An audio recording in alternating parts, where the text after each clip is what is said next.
sedikit menyinggung HMC, Hidayah Mu'alaf Center, yang berkali-kali dia mengambil dan memutarbalikkan video saya untuk dijadikan bahan cerita gombal-gambul dari admin mereka. Jadi mereka suka sekali untuk memutarbalik fakta dan cerita-cerita seperti Nandar juga. Itu ada Alwan TV, itu kadrun semua. Apalagi ngaku mu'alaf. Mu'alaf itu sebenarnya orang yang tertipu, orang yang kesurupan beragama, massal, karena ikut hal yang tidak benar. Karena orang Kristen masuk Islam menurut Al-Quran itu dikutuk oleh Allah Subhanahu wa Ta'ala di dalam Al-Quran, surat Al-Maidah ayat 47. Al-Maidah 47 saya bunyikan, Arabnya demikian: wal yahkum ahlal injil bima anzalallahu fi wa man lam yahkum bima anzalallah faulaika humul fasikun. Hendaklah pengikut Injil memutuskan perkara berdasarkan Injil. Barang siapa yang tidak memutuskan perkara berdasarkan Injil, berdasarkan apa yang diturunkan Allah di dalamnya, maka mereka adalah orang-orang fasik. Jadi orang Kristen masuk Islam itu fasik. Fasik itu fusukun. Fusuk itu bahasa Indonesia menjadi busuk.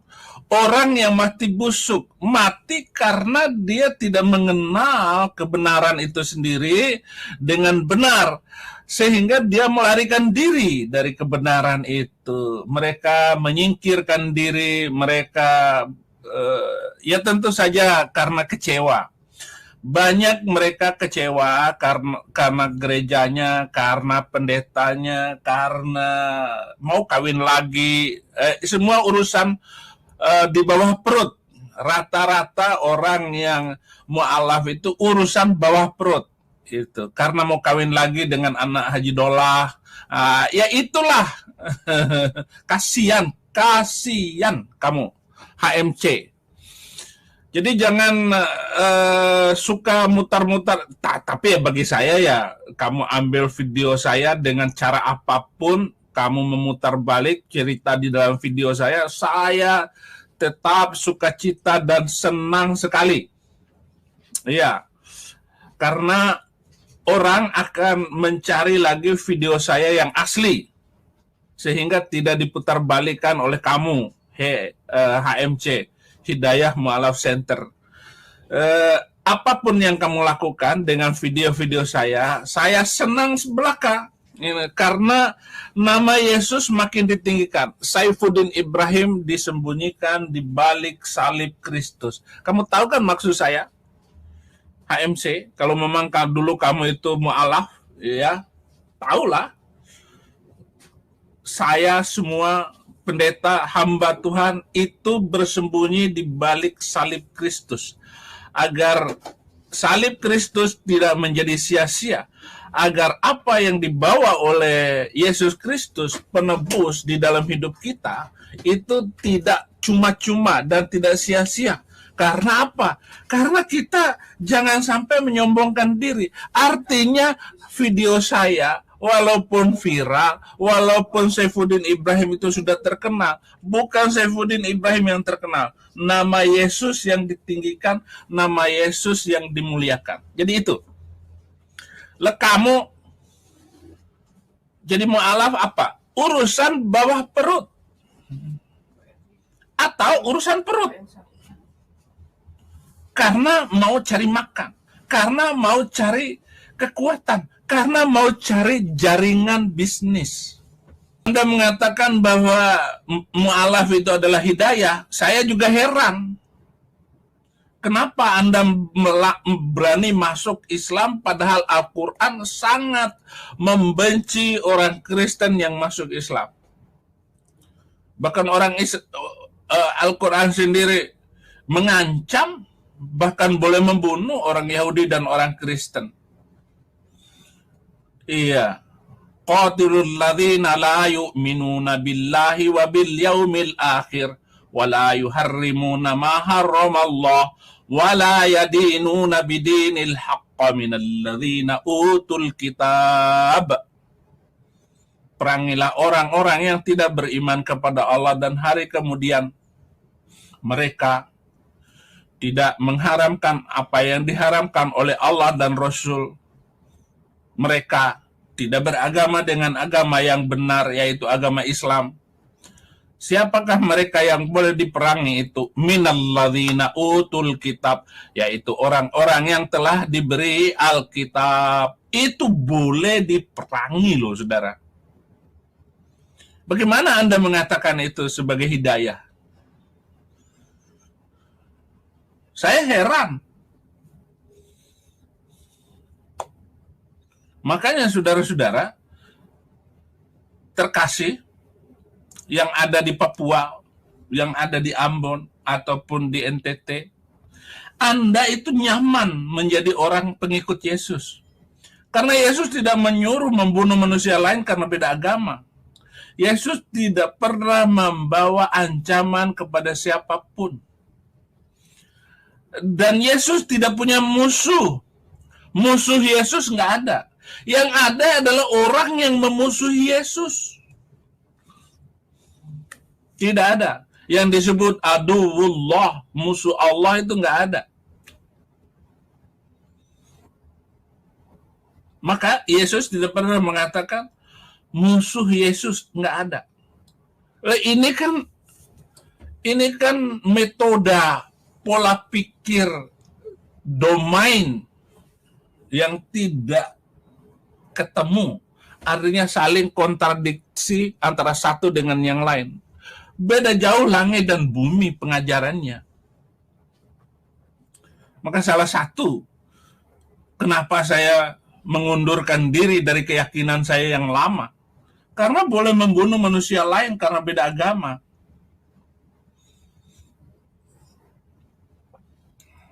Menginjil orang di Grab, di sopir taksi online itu penistaan. Penistaan itu ada kitab suci boleh membunuh manusia lain karena beda agama. Itu jelas sekali penistaan. Jadi ada agama yang menistakan agama lain. Nah, saya ini adalah korban dari penistaan itu, dari sebuah undang-undang yang diusung oleh Dewan Kadrun.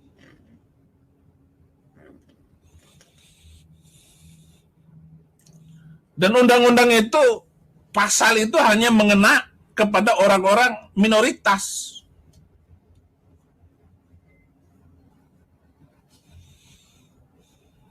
Abdul Tomat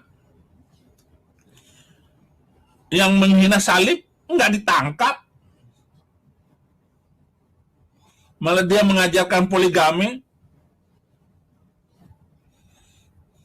Laki-laki boleh istri 4. Bagaimana kalau mau kawin lagi, ceraiin 1, dapat lagi 4. Mau kawin lagi, ceraiin 1, tetap 4. Tapi Abdul Tomat yang nggak berani kawin 4. Mungkin dia pelit. Satu-satu aja. Istri ketiganya jual rendang, nasi padang. Orang uang banyak kok istri disuruh jual nasi. Saya nggak punya uang saja. Istri saya nggak usah jualan. Pelihara anak saja. Doakan anakmu tiap hari. Pasti diberkati Tuhan. Jadi HMC, terima kasih kamu sudah membuat video-video saya viral. Walaupun viralnya itu saudaramu, keluargamu itu membenci saya. Tidak apa-apa. Kamu membuat supaya orang lain membenci saya. Tetapi kamu tidak tahu di balik itu ribuan mu'alaf masuk Kristen lagi. Kemarin saya baptis 6 orang. Mu'alaf semua. Terima Yesus lagi. Besok lagi. Ya mungkin sebelum saya keluar kota. Sudah banyak sekali.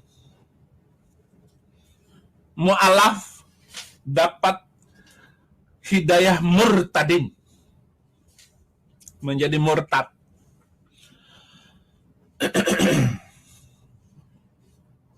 Jadi agar kita sadari itu ya. Terima kasih Hamce sudah membuat saya sedikit mengulas. Mungkin bisa dijawab oleh kiai manapun di seluruh dunia.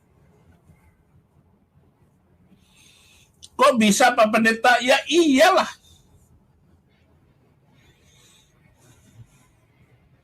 Cara kesimpulan saya itu tajam.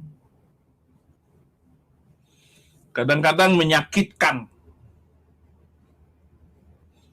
Apa contohnya Pendeta? Ya contohnya tidak ada nabi di dalam Alkitab yang menyuruh pengikutnya mutar-mutar batu hitam 7 kali. Kalau ada nabi macam begitu, saya masuk. Saya pindah kembali kepada agama saya yang semula.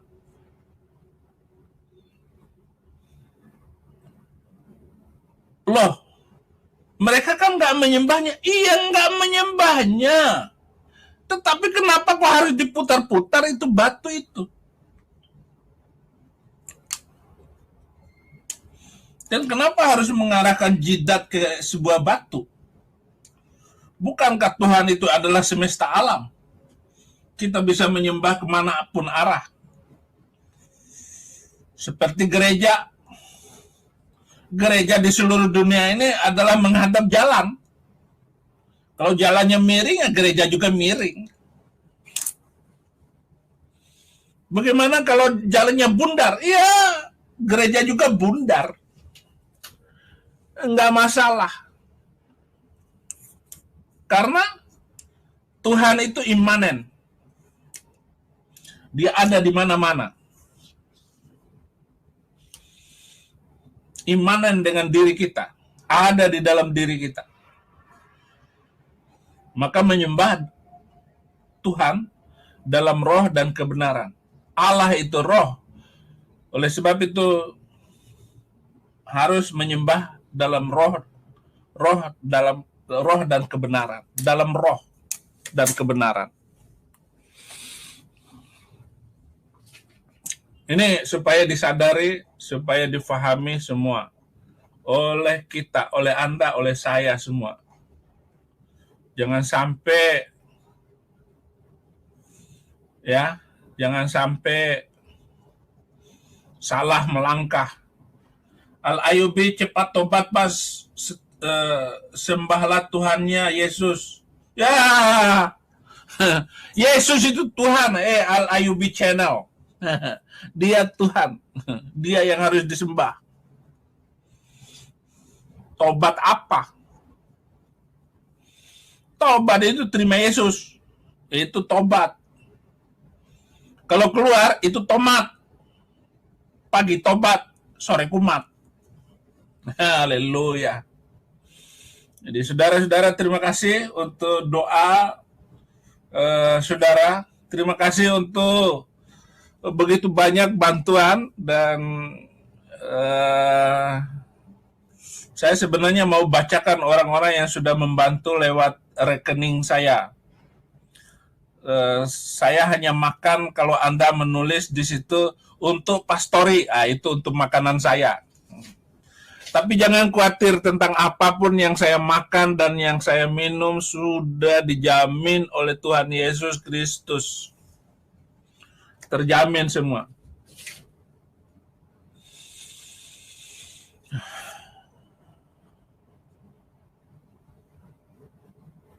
Wah, terima kasih ya. Banyak sekali yang komentar. Terima kasih untuk pagi hari ini. Tentu saja video ini akan akan diambil oleh kadrun untuk diselipkan sana sini. Haleluya. Saya bersyukur sekali. Nama Yesus bisa terkenal lewat mulut Saifuddin Ibrahim. Dan saya tetap bersaksi, karena saya pelaku sejarah. Saya ini mengalami Tuhan, mengalami hidup, melayani Tuhan Yesus Kristus. Bahkan dalam penjara saya tetap menginjil. Saya memenangkan banyak orang di dalam penjara. Sampai sekarang, anak buah saya di dalam penjara juga. David, terima kasih. Yoko, terima kasih dalam penjara. Muslim,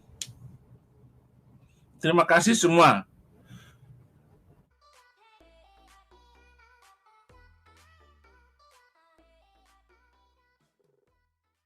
Saya perhatikan dan saya ikuti perkembangan umat kita dari waktu ke waktu. Beberapa tahun belakangan ini, Bapak Ibu, banyak sekali orang-orang Islam yang murtad. Betul. Banyak sekali yang murtad. Bukan hanya dari kalangan orang-orang yang awam, bukan hanya dari kalangan orang-orang yang miskin, bahkan sampai kepada kalangan yang intelektual. Orang-orang yang berada secara ekonomi, sekarang terjadi fenomena pemurtadan.